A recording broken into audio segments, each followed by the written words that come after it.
कहानी की शुरुआत होती है एक लड़के गोंग जू योंग से, जो कि आज अपने नए घर में शिफ्ट हो रहा था। उसके साथ उसके दो दोस्त ग्योंगवू और ब्योंगहुन होते हैं, जो कि जुयोंग का सामान शिफ्ट करवाने में मदद कर रहे थे। तभी मजाक मजाक में वो जुयोंग के ऊपर सामान फेंकता है, जिससे वो सभी रोड पर गिर जाता है। इसके बाद जुयोंग उन्हें उठाने लगता है। तभी उसे एक ड्राइंग मिलती है, जो कि उसी ने बनाई थी, लेकिन उसे याद नहीं होता कि ये उसने कब बनाई। और तभी उसे सामने से आती हुई एक लड़की दिखती है। जुयोंग को पहली नजर में ही उससे प्यार हो जाता है। तभी उसे होश आता है कि वो तो रास्ते में बैठा हुआ है। जुयोंग तुरंत ही रास्ते से हटता है और वो लड़की बिना ध्यान दिए यहाँ से चली जाती है। अब अगली सुबह जुयोंग के पास उसके दोस्त की कॉल आती है, जो कि उसे बताता है कि उठ जाओ, आज नए स्कूल के पहले दिन ही तू लेट हो गया है। जुयोंग हड़बड़ी में उठता है और कहने लगता है कि मॉम, आपने मुझे उठाया क्यों नहीं। तभी उसे याद आता है कि अब तो वो अपने नए घर में अपने मॉम डैड से दूर शिफ्ट हो गया है। वो भागते हुए स्कूल जाने लगता है। उसकी बस छूटने वाली थी, लेकिन वो ड्राइवर को थोड़ी देर रुकने के लिए कह देता है। मगर जब जुयोंग बस में चढ़ता है तो उसे याद आता है कि वो तो जल्दबाजी में पैसे लाना भूल ही गया। जुयोंग अपने दोस्त वू से उसका कार्ड लेता है, लेकिन उसके कार्ड में भी बैलेंस कम था। अब जू ड्राइवर से कहने लगता है कि अंकल, मैं आपको पक्का कल पैसे दे दूंगा, आज मुझे ऐसे ही जाने दो।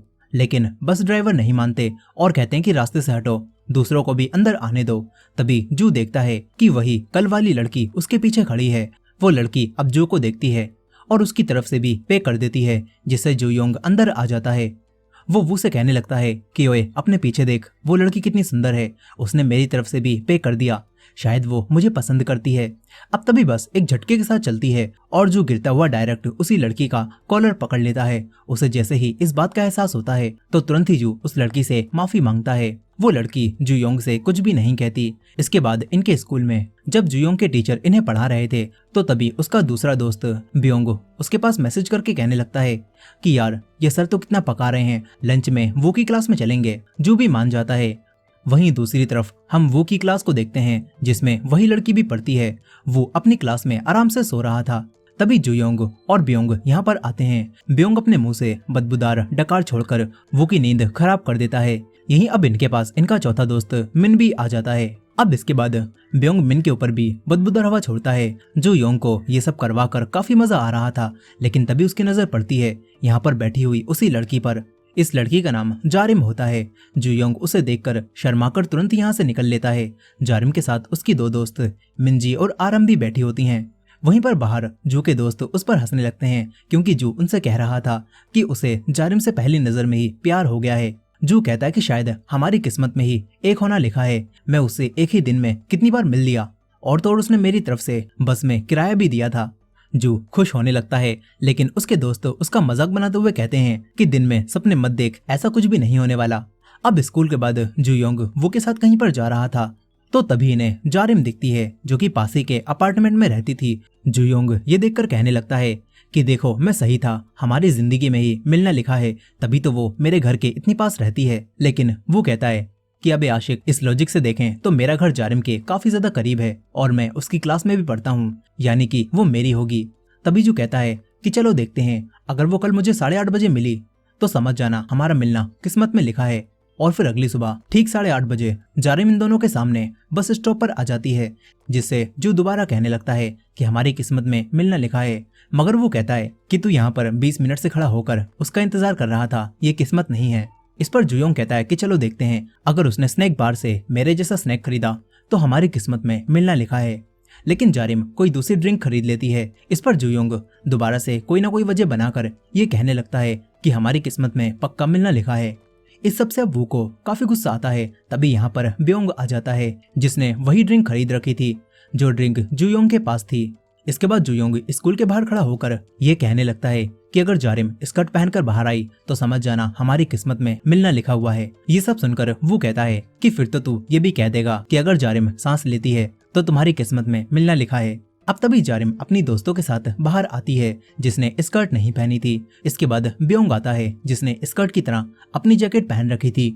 वो कहता है कि तू इसे ही डेट कर ले, शायद तुम दोनों की किस्मत में मिलना लिखा हुआ है। अब इसके बाद गेम सेंटर में जुयोंग ये सोचता है कि शायद उसकी किस्मत में जारिम नहीं है। तभी वो उससे कहता है कि अगर तू उसे पसंद ही करता है तो तुझे उससे बात करनी चाहिए, लेकिन जू के पास जारिम से बात करने की कोई वजह नहीं थी। तभी वो उसे याद दिलाता है कि तुम्हें जारिम की बस फीस भी तो वापस करना है ना, जो उसने उस दिन तुम्हारी तरफ से दी थी। ये बात याद आते ही जू तुरंत ही जारिम के पास जाने लगता है। तभी वो कहता है कि अबे आशिक, तुझे पता भी है जारिम का अपार्टमेंट नंबर क्या है। जू को ये बात नहीं पता थी, इसीलिए अब वो से कहता है कि तुम उसकी क्लास में हो, क्या तुम उससे दोस्ती करके मुझे उससे मिलवा सकते हो। वो ये सब करने से पहले मना करने लगता है और कहता है कि तुम्हें खुद ही पहले ट्राई करना चाहिए। अब इसके बाद अगले दिन बस स्टॉप पर जारिम जब खड़ी होती है तो जुयोंग कहता है कि आज से नहीं, मैं अगले दिन से ट्राई करूंगा। फिर अगले दिन वो अपने घर से जारिम को आता हुआ देखता है। जुयोंग जारिम के सामने जाने की कोशिश करता है, लेकिन जारिम पहले ही आगे निकल जाती है। अगले दिन दोबारा जू उसका पीछा करता है, लेकिन जैसे ही जारिम पीछे मुड़ती है तो वो छुप जाता है, मगर तब भी जू का बैग साफ दिख रहा था। फिर अगले दिन दोबारा वो जारिम का पीछा करता है। जारिम समझ जाती है कि कोई रेड जैकेट में उसका पीछा कर रहा है। जारिम पीछे मुड़ती है तो जू दोबारा छुप जाता है, लेकिन उसके पैर साफ दिख रहे थे। अब इसके बाद स्कूल में वो डायरेक्ट जारिम के पास जाकर कहता है कि जारिम, किसी लड़के से दोस्ती करनी है क्या, मैं करवा दूंगा। लेकिन जारिम मना कर देती है। तभी उसकी दोस्त मिंजी कहती है कि मेरी किसी लड़के के साथ डेट अरेंज करवा दो, लेकिन वो मना कर देता है और कहता है कि तुम्हारे साथ डेट करवा कर मैं किसी भी लड़के की जान खतरे में नहीं डालने वाला। अब तभी जारिम इन्हें बताती है कि कुछ दिनों से शायद एक लड़का मेरा पीछा कर रहा है।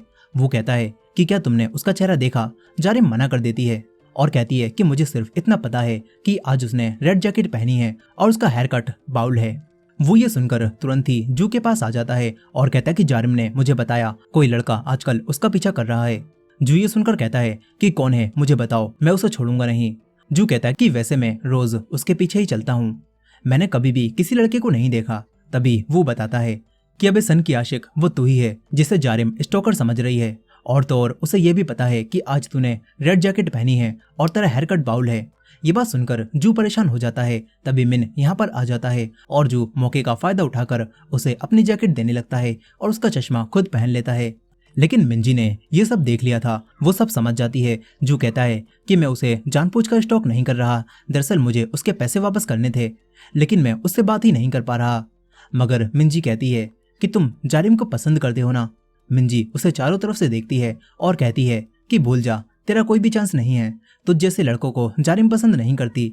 जू कहता है कि फिर वो किस टाइप के लड़कों को पसंद करती है, लेकिन ये बात मिंजी को भी नहीं पता थी क्योंकि जारिम ने आज तक किसी भी लड़के को डेट नहीं किया। ये बात सुनकर जू खुश हो जाता है और कहता है कि फिर तो तुम्हें भी नहीं पता होगा कि जारिम को किस तरह के लड़के पसंद हैं। लेकिन मिंजी पूरी श्योर थी, वो कहती है कि तुम्हारा कोई चांस ही नहीं है, इसीलिए उसे भूल जाओ। ये बोलकर वो चली जाती है। मिन भी सब समझ गया था कि जू अभी अपनी जैकेट देकर उसे फंसाने की कोशिश कर रहा था, इसीलिए वो अपना चश्मा वापस लेता है और कहता है कि तुझे ये जैकेट कभी भी नहीं मिलेगी। ये बोलकर वो यहाँ से भाग जाता है। अब इसके बाद वो जू से बोलता है कि कल ही उसके पैसे वापस कर देना, जितना लंबा तुम इसे खींचोगे ये चीज उतनी ही मुश्किल होती जाएगी। अब इसके बाद अगले दिन दोबारा जू जारिम का पीछा करने लगता है। इस बार जारिम उसे देखकर भागती है और जू भी उसके पीछे भागता है, लेकिन तभी जारिम उसके सामने आ जाती है। वो जू को पकड़कर कहती है कि तू कौन है बे और रोज मेरा पीछा क्यों करता है। जू उससे कहता है कि मैं वही हूँ जिसका उस दिन तुमने बस में किराया दिया था, मुझे तुम्हारे पैसे वापस करने थे। जारिम को याद आ जाता है। अब इसके बाद जू जारिम को 1000 वॉन एनवलप में देता है और कहता है कि मेरा नाम जुयोंग है, वैसे तुम्हारा नाम क्या है। जारिम उसे अपना नाम बताती है और जू कहता है कि मैं तुम्हारे अपार्टमेंट के पास ही में रहता हूँ, क्यों ना हम लोग दोस्त बन जाएं। जारिम भी हाँ बोलकर जाने लगती है। तभी 5 दिन पहले का सीन दिखाया जाता है। जू रात में जागकर उसी नोट पर वो सारी बातें लिख रहा था, जो बातें वो जारिम से मिलकर उससे कहना चाहता था। और अब जारिम को वो नोट देने के बाद वो सोच रहा था कि जारिम उन्हें पढ़ेगी, लेकिन जारिम बिना देखे उनसे बस का किराया दे देती है और ये देखकर जू के अरमानों पर पानी फिर जाता है। अब इसके बाद अगले दिन हम जारिम को उसके घर पर देखते हैं। जारिम की एक छोटी बहन भी होती है जिसका नाम ब्योलिम होता है, और दोनों बहनें सुबह उठते ही बाथरूम की तरफ भागती हैं और पहले जाने के लिए लड़ने लगती हैं। वहीं दूसरी तरफ जुयोंग परफ्यूम लगाकर तैयार हो रहा था और सोच रहा था कि आज तो मैं जारिम से अच्छी दोस्ती करके ही रहूंगा। इसके बाद जू और वो दोनों जारिम के साथ बस स्टॉप तक जाने लगते हैं। रास्ते में जू बार बार वो से जगह बदलकर कुछ कर रहा था। इसके बाद जैसे ही ये लोग बस स्टॉप पर पहुंचते हैं तो जू जारिम से उसका फोन नंबर मांगता है और जानबूझकर अपना फोन गिरा देता है। जैसे ही जारिम उसे उठाने झुकती है तो जू उसके ऊपर कैंडीज की बारिश कर देता है और बताता है कि आज वाइट डे है और मैंने तुम्हारे लिए ये सब प्लान किया था, अपने बैग को भी चेक करो। जारिम देखती है कि उसके बैग में भी कैंडीज मौजूद हैं और ये सब जू ने रास्ते में चलते हुए जारिम के बैग में डाली थी। जारिम ये सब देखकर खुश नहीं होती और जू को बिना नंबर दिए फोन वापस करके बस में चढ़ जाती है। फिर स्कूल में जारिम की दोनों दोस्त इतनी सारी कैंडीज देखकर पागल हो जाती हैं। यहीं पर मिंजी कह देती है कि बेचारे जूयोंग को ये बात भी नहीं पता कि तुम्हें कैंडीज पसंद नहीं है। ये बात सुनकर जारिम कहती है कि तुम्हें कैसे पता ये कैंडीज मुझे जू ने दी हैं। मिंजी बात संभालने की कोशिश करती है, लेकिन जारिम समझ जाती है कि वो जू मुझे पसंद करता है और उसने ये बात सबको बता दी है। वो उठकर चली जाती है। वहीं पर जूयोंग अपने दोस्तों को बता रहा था कि कैसे उसने जारिम को कैंडीज दी थी। तभी मिंजी उसके पास भागती हुई आती है और बताती है कि मेरी गलती की वजह से जारिम को पता चल गया है, तुम उसे डेट करना चाहते हो।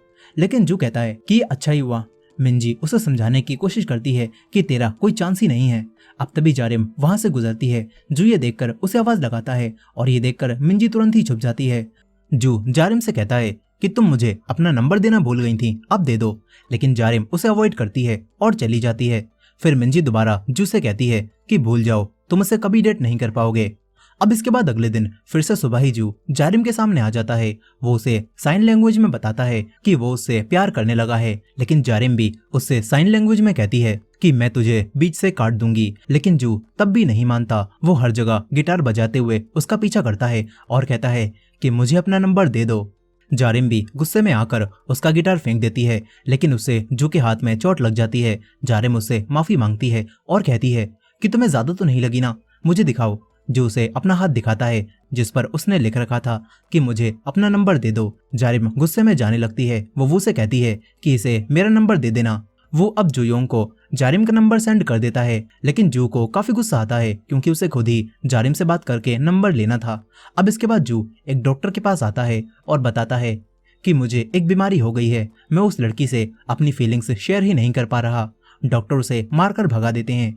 तभी उसे जारिम आती हुई दिखाई देती है। वो कुछ कहने वाला था, लेकिन जारिम पहले ही कह देती है कि मुझे बात नहीं करनी। ये बोलकर वो चली जाती है। अब इसके बाद जू उदास होकर बैठा होता है।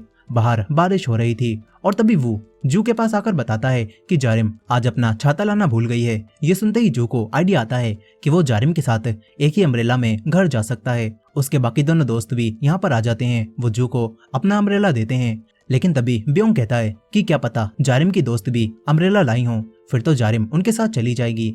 ये बात सुनकर जू अब वो से मदद मांगता है। कुछ समय बाद जारिम की दोनों दोस्त अपना अम्ब्रेला चेक करती हैं तो वो वहां पर नहीं था और वो भी चुपचाप यहाँ से निकल लेता है। अब इसके बाद जाते समय जू अपना छाता लेकर जारिम के पास जाता है और कहता है कि क्या हम साथ में चलें, लेकिन जारिम पहले ही भाग लेती है। फिर वो भी मिंजी और आरम के अम्ब्रेला को उनके पास रखने लगता है, लेकिन मिंजी ये देख लेती है और आरम फाइटिंग में काफी अच्छी थी। आरम वो को मारने के लिए तैयार हो जाती है। इधर जू अब भी जारिम के पीछे जा रहा था। वो जारिम से कहता है कि हम एक ही अम्ब्रेला को यूज कर सकते हैं, लेकिन जारिम नहीं मानती और जाने लगती है। इधर आरम ने एक ही पंच में वो की नाक से खून निकाल दिया था, जिसके बाद वो दोनों यहाँ से जाने लगती हैं। वहीं जू अब अपना अम्ब्रेला जमीन पर जारिम के आगे फेंक देता है और कहता है कि इसे अकेले यूज करो और घर तक चली जाओ, मैं नहीं आने वाला और मैं नहीं चाहता कि तुम्हें कोल्ड हो जाए। लेकिन जारिम अम्ब्रेला नहीं लेती और उसे आगे ही फेंक देती है। कुछ देर बाद ऐसे ही अम्ब्रेला फेंकते हुए जारिम अपने अपार्टमेंट तक पहुंच जाती है। जू भी नीचे आकर रुक जाता है और कहता है कि तुम्हारी वजह से अब अम्ब्रेला खराब हो गया है, इसीलिए मैं भी घर नहीं जा सकता। अब तभी जारिम देखती है कि उसके पास उसका कार्ड नहीं है, इसीलिए वो अपार्टमेंट की बिल्डिंग में अंदर नहीं जा सकती। वहीं पर उसकी दोनों दोस्तों को जारिम का कार्ड जमीन पर पड़ा हुआ मिलता है। वो उसे उठाकर अपने पास रख लेती हैं। यहीं पर जारिम भी अब जू के साथ ही बाहर खड़ी हुई थी। उसके फोन की बैटरी भी खत्म हो चुकी थी और ये देखकर जू से कहता है कि तुम चाहो तो मेरे घर आ सकती हो, मेरा घर यहाँ से पास ही में है, वहां पर तुम अपना फोन चार्ज कर लेना। लेकिन जारिम मना कर देती है। जू गुस्से में कहता है कि ठीक है, अब मैं जा रहा हूँ, मुझे फर्क नहीं पड़ता, तुम्हें चाहे सर्दी लगे या फिर चाहे कुछ भी हो। ये बोलकर वो चला जाता है। वहीं दूसरी तरफ मिंजी और आरम आराम से रेस्टोरेंट में खाना खा रही थी, क्योंकि ये ट्रीट उन्हें वू ने दी थी और वू के दोस्त भी उसका लंबा चौड़ा बिल बनवाने के लिए खूब खाना खाने में लगे हुए थे। आरम कहती है कि हमें पहले जारिम के पास चलकर उसे उसकी कीज दे देनी चाहिए, वो बाहर खड़ी होगी। लेकिन मिंजी कहती है कि उन्हें डिस्टर्ब करने की कोई जरूरत नहीं है। ये बात सुनकर आरम समझ जाती है कि जरूर ऐसी बारिश में जू जारिम को अपने घर ले जाएगा और उन दोनों में अच्छी दोस्ती हो जाएगी। लेकिन ऐसा कुछ भी नहीं हुआ था और जारिम अकेले खड़ी हुई थी। मगर तभी यहाँ पर जू वापस आ जाता है। वो अपने घर से जारिम के लिए कुछ कपड़े लाया था। जारिम कहती है कि तुम भीगे क्यों हो, क्या तुम्हारे पास कोई दूसरा अम्ब्रेला नहीं था क्या? जू कहता है कि हाँ मेरे पास नहीं है, जब मैं यहाँ पर शिफ्ट हुआ था तो उसे लाना भूल गया। जारिम उससे कहती है कि वैसे तुम वापस क्यों आए हो। इस पर जू कहता है कि जाहिर सी बात है मुझे तुम्हारी चिंता हो रही थी। ये देखकर अब जारिम जू से कहती है कि चलो तुम्हारे घर चलते हैं। वो जाने वाली थी लेकिन तभी एक आंटी बिल्डिंग के अंदर से निकल कर आती हैं, जिससे दरवाजा खुल जाता है और जारिम अंदर जा पाती है। लेकिन अब वो जू को भी अंदर खींचकर उससे कहती है कि 2 मिनट यहीं पर इंतजार करो। जारिम उसे अपने घर से अपना एक स्वेटर लाकर देती है जो कि गीला नहीं था और इसे पहनने के लिए कहती है। साथ ही जारिम उसे एक दवाई भी देती है ताकि जू को सर्दी ना लगे, और जाने के लिए जारिम जू को एक अम्ब्रेला भी देती है और कहती है कि इस सब के बाद भी अगर तुम बीमार पड़ गए ना तो मैं तुम्हें खुद जान से मार दूंगी। ये बोलकर वो चली जाती है। जू अब खुश होकर जाने लगता है। वो जारिम के कपड़ों में जारिम की स्मेल को सूंघ रहा था। तभी यहाँ पर जारिम की बहन लिम आ जाती है। वो उसे देखती है और सोचती है कि ये कौन है। इसके बाद लिम ऊपर आकर जारिम से कहती है कि नीचे जो लड़का है वो तुम्हारा दोस्त है ना, आखिर तुमने उसे मेरी हुडी क्यों दी।